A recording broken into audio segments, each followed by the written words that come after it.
The rain poured down like it had something to prove, soaking the city in cold sheets that bounced off the pavement and ran into gutters already overflowing. Cars sped past without a care, their tires splashing water onto anyone unfortunate enough to be standing too close.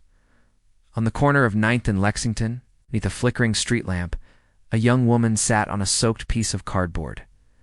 She was shivering beneath a threadbare jacket, trying to shelter a tiny baby wrapped in an old blanket. Her lips were blue, her fingers stiff, her eyes red and tired were fixed on the ground. Too ashamed to meet the eyes of strangers who rushed by, she didn't speak anymore. She had stopped asking for help 2 hours ago, when everyone just kept walking. No one cared. No one looked until he did. A sleek black car pulled up to the curb, its tinted windows rolling down just slightly. Behind the glass, a man watched her for a long moment before stepping out into the rain. His polished shoes splashed into a shallow puddle. His umbrella opened with a snap. She didn't look up until his shadow covered her. He crouched slowly, making sure not to scare her. "Are you okay?" She hesitated. "We're fine," she whispered, even though she clearly wasn't.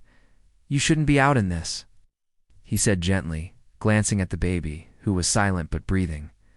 "I don't have a choice," she replied. "Shelters are full. I've been on a waiting list for weeks. What's your name, Rachel?" The man looked at her more closely now. She was young, maybe mid-20s.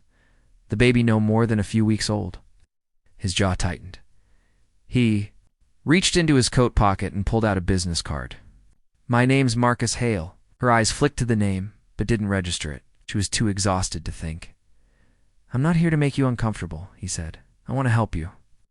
She shook her head. "Everyone says that. Give you $20 and walk away like they changed your life." "I'm not giving you $20, he said. Her expression stiffened. She turned slightly, shielding her baby. "Then don't waste my time." Marcus didn't move. "Giving you a chance." She looked at him. "Come with me," he said. "You can stay somewhere warm, clean, safe, no strings. Just say yes." Rachel stared at him, confused. "Why would you do that?" He didn't answer right away.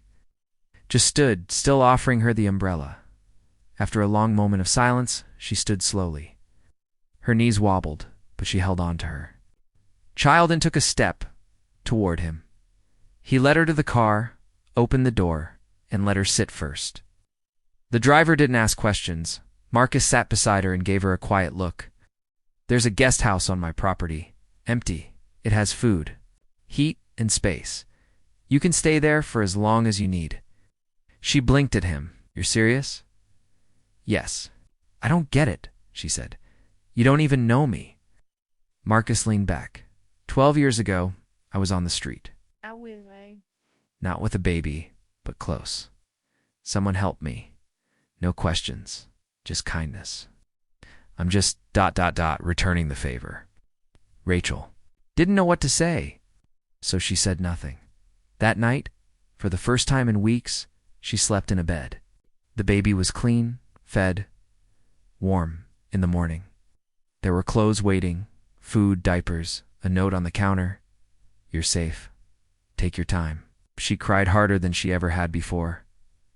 Over the following days, she learned who Marcus Hale really was. CEO of Heltech Industries, a billionaire. It's one of the most powerful men in the city. People read about him in Forbes, watched interviews with him on television. But no one had shown her more humanity than this man who had everything. He didn't check on her every hour. He didn't make demands. But every few days, he came by sometimes with baby formula, sometimes just to talk. Rachel started to open up. She told him about her life before it fell apart. How she had been a teacher's aide. How her husband had died in an accident too. Months before their baby was born. How she lost her job trying to take care of everything alone. How she'd fought like hell to avoid the streets, but eventually ran out of options. "I kept thinking if I just held on one more day, something would change," she said one night. "And then you showed up." Marcus nodded quietly. "Sometimes. Life waits until the last second to turn around." Eventually, she started helping around the property, cleaning, cooking, taking care of the garden. It's not because he asked, because she wanted to feel useful again. Weeks turned into months.